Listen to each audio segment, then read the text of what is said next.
Hey everybody, welcome to Instrument Investigation. Today we'll be checking out the Robkoo R1 Wind Synthesizer. The good folks at Robkoo kindly sent me this instrument over a year ago so that I could test it out and provide some feedback.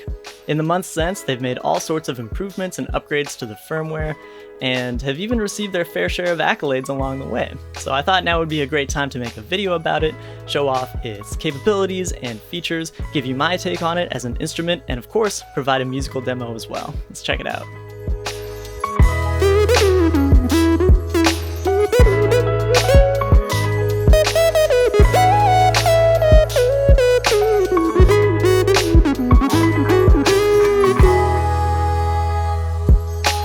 So unfortunately, we'll have to skip the unboxing on this video because, like I said, I opened the box over a year ago, but trust me, the packaging was beautiful. On the bright side, that means we can skip to the good part and take a close look at this instrument, which, in my opinion, looks pretty good for an electronic wind instrument. Side note, and this might be a bit of a controversial take, I'm not sure, but I tend to think that electronic wind instruments look pretty weird.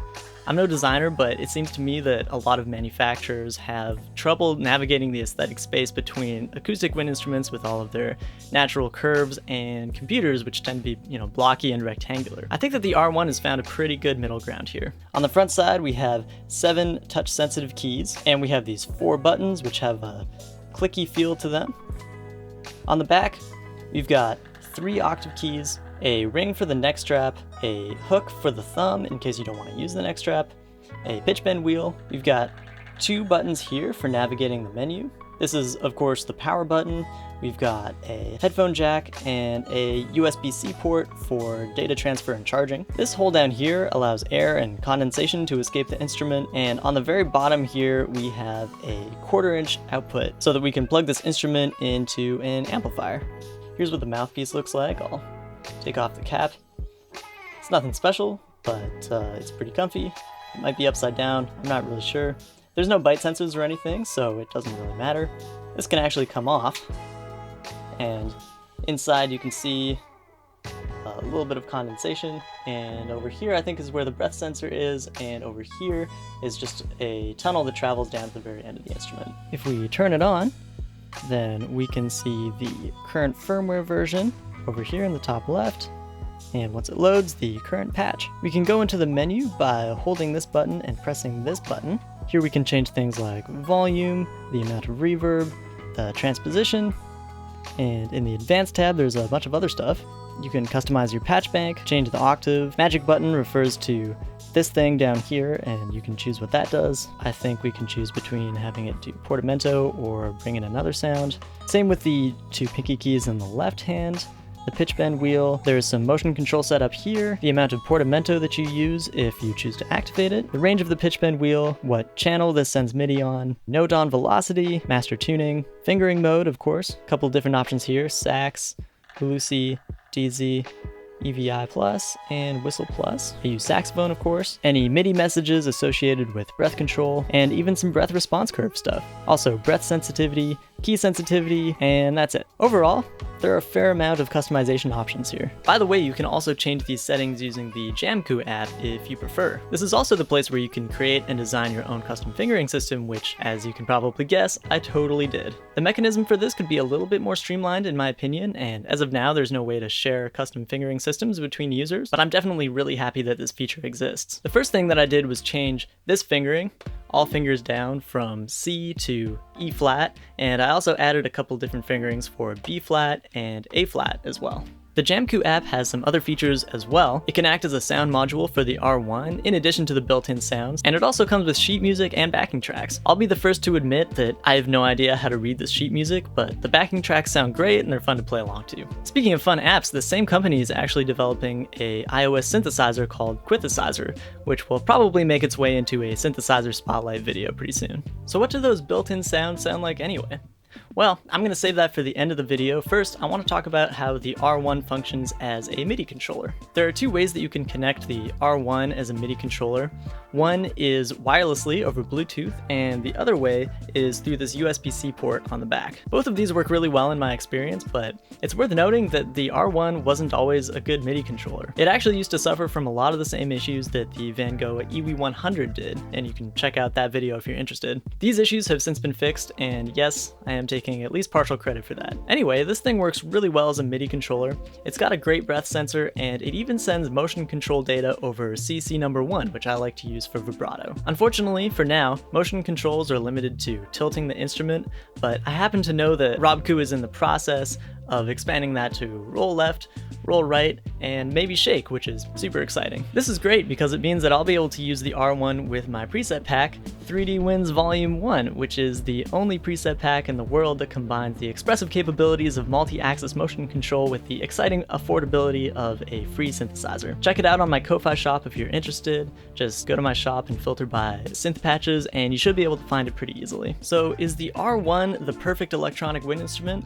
Well, no, and I'll tell you why, but be warned, this part of the video gets pretty subjective. I'm definitely a little bit biased, but I'll try and point out those biases when they come up. There are only a few things that bug me about this instrument, but I think the thing that bugs me the most is the way that it combines touch-sensitive components like the 7 keys on the front with non-touch sensitive components like the octave keys and the pinky keys and the pitch bend wheel on the back. So here's where I'm biased. I've been playing the Akai Iwi for 8 years and the Nurad for 2 years, and both of those instruments use touch sensitive components. I like this a lot because without the need to physically move a component like a button, a lever, or a switch, I can be super relaxed in my fingers and I don't need any extra tension to physically hold down a button or a key. And by the way, that doesn't mean that I can't be relaxed when I'm playing an acoustic wind instrument like a saxophone or a flute. It just means that for those instruments I need to have a little bit more energy in my fingers to move the keys. With the R1, I find myself in this weird space where 7 of my fingers want to use that super light, touch-sensitive Iwi technique that I've developed over the past 10 years,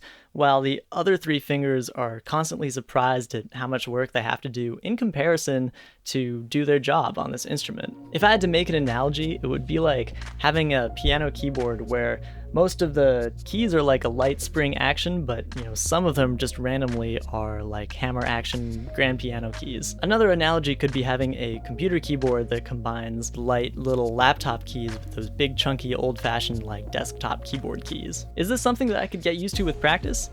Well, yeah, definitely, but I still think that I would like this instrument more if it was 100% touch sensitive. This is especially important, I think, for the pinky keys, but the octave keys could also be touch sensitive and they wouldn't even need to change their design that much. I think that the shape is really good, and I think that these big grooves really let me know where my thumb is positioned, and that would be true if they were touch sensitive plates as well as buttons. The only other thing that bugs me about this instrument, and this is total saxophone player bias coming through here, but I do miss having a bis B flat key. I'd also add that it would be nice to have a second pinky key in the right hand so that I could use one for C and another one for low E flat. This isn't that big of a deal to me though, because they have customizable fingerings and I already use this one to make it an E flat, which is a little bit more important to me than having another C, but it would still be really nice. So I still haven't talked about the built-in sounds. Well, the R1 has 30 built-in sounds. Some of them sound a little bit better than others in my opinion, but all of them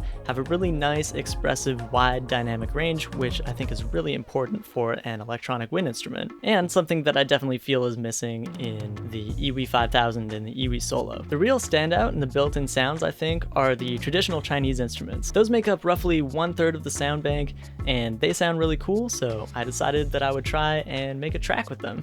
Let's check it out.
That's it for this video. Please leave a like if you found this to be helpful or interesting, and if you have any questions, leave them in the comments. If you want to support what I'm doing on this channel, visit my Ko-Fi page, leave a donation, or buy some of my presets or sheet music or whatever else is on there. Definitely subscribe while you're at it, and thanks for watching. See you next time.